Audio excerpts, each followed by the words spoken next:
The Oldham County Environmental Authority needs your help in keeping our waterways and streets clean. That public service announcement looks good and sounds good, but what is the Oldham County Environmental Authority doing to keep our waterways clean? Let's start right here in the same spot where that spot was shot. May 21st, below the Sleepy Hollow Lake Dam, Harrods Creek is flooding, not with rainwater, but with raw human sewage. Solids, as they call them in the water pollution business, bobbing and blanketing Harrods Creek as far as the eye can see. Not much different from 2 years ago when I recorded a sea of sickening, floating feces in the same place. So again, I requested all water pollution violations in Jefferson and Oldham counties from last year and so far this year. We found no violations specifically mentioning MSD in Jefferson County, but 27 from Oldham County Environmental Services. Some examples: a buildup of solids observed. Stream will need to be cleaned as soon as possible. E. coli exceedance. Pockets of solids 2 inches deep. Thick blankets of sludge 1 foot thick.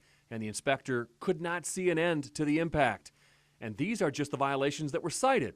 The pollution in this video that I shot was never reported by Oldham County or anyone else. I was not aware of the video that you showed us. I shared the video and citations report with the Kentucky Waterways Alliance. Floating solids in any creek in Kentucky in this day and age is not acceptable. So it was very disturbing. I went to the Oldham County Environmental Authority office where I shared the video and report. They refused an interview and sent a statement that says they've funded $6 million in capital improvements. Of the 27 violations, 23 are related to plants that have already been decommissioned, are in the process of decommissioning, or planned for decommissioning. And as for the video I shot May 21st, our facilities experienced no overflows or compliance issues at that time.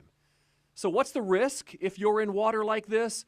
I interviewed 2 infectious diseases specialists who say it can cause a serious infection if it comes in contact with a cut or a sore. Many of them will not be life-threatening, but some of them, probably many of them, would require antibiotics and or drainage procedures, and occasionally sometimes they could be life-threatening in a given individual. My first approach would be avoidance. Even if I like to use that waterway for fishing or recreation or whatever, if you know that there's frequent fecal contamination, I think, you just have to find another place is what my recommendation would be. So what is the state doing about this? 2 years ago, the man in charge of water pollution enforcement in Kentucky said he couldn't disclose fines or comment on Oldham County's problems because they were close to a resolution in settlement negotiations. Last week, he told me the same thing. John Boel, Wave 3 News.